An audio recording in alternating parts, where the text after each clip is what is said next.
Hidden in the Berlin crowds are Syrian witnesses and victims. More and more have one goal: to bring to trial members of the regime of Bashar al-Assad. MARYAM al-HALLAK lost the youngest of her 3 children. Ayam died in a Syrian jail, aged 25. There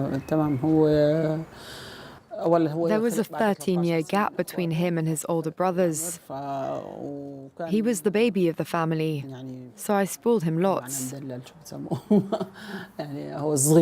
He was very disciplined at university, a great student, and he wanted to be a dentist. It took 2 years for MARYAM to find out what happened to Ayam after he was arrested at university. He'd been beaten to death in prison. His cellmates tried to wake him up, but found they couldn't. One of them was a doctor. He examined my son and saw that he was all blue. He was in a coma and hemorrhaging internally. They called a guard to take him to hospital, but the guard just said, "Call me when he's dead." Later, a doctor finally came, but he was already dead.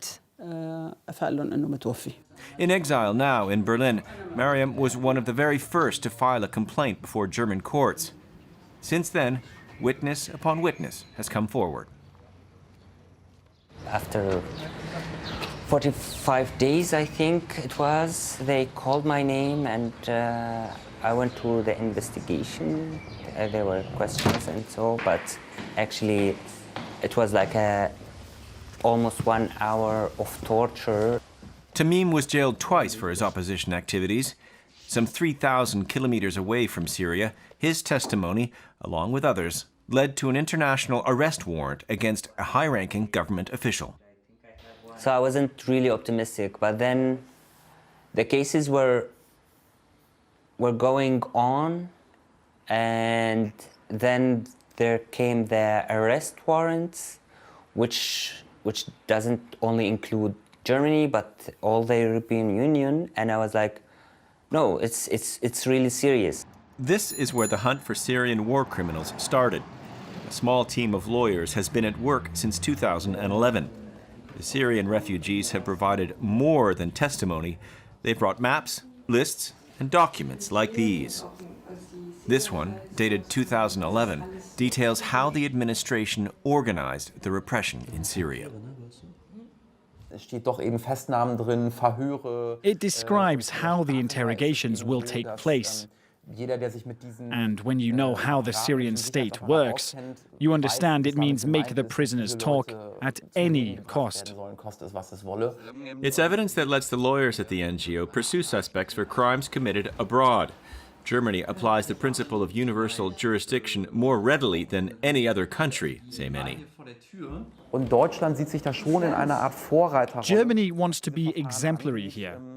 It's the heritage of the Nuremberg trials, which of course laid the foundation of international criminal justice, but it's also the legacy of a difficult past. The NGO works with war crime specialists and Syrian lawyers.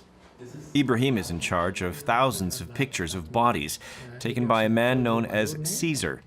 The Syrian police photographer defected and brought his gruesome collection with him. It's potentially proof for investigators hunting war criminals. Thanks to their work, 3 suspects have been arrested in France and Germany these past few weeks. It's the chance for this victim or their relative to follow this criminal who based in Europe or still inside Syria. At least we can help some victims. It's in this folder of pictures, almost unbearable to look at, that MARYAM has found proof her son was dead. Last year, she created an association for the families of victims. Our objective is above all to help the families who are victims of the regime and who want to press charges, but also to create links with groups in Syria who can help us find the bodies of our loved ones. Her 2 other children are safe outside of Syria, so MARYAM is no longer afraid to show her face or to ask for justice. She hopes to see Bashar al-Assad put on trial one day, but most of all, she wants to find Ayam's body and to give him a proper burial.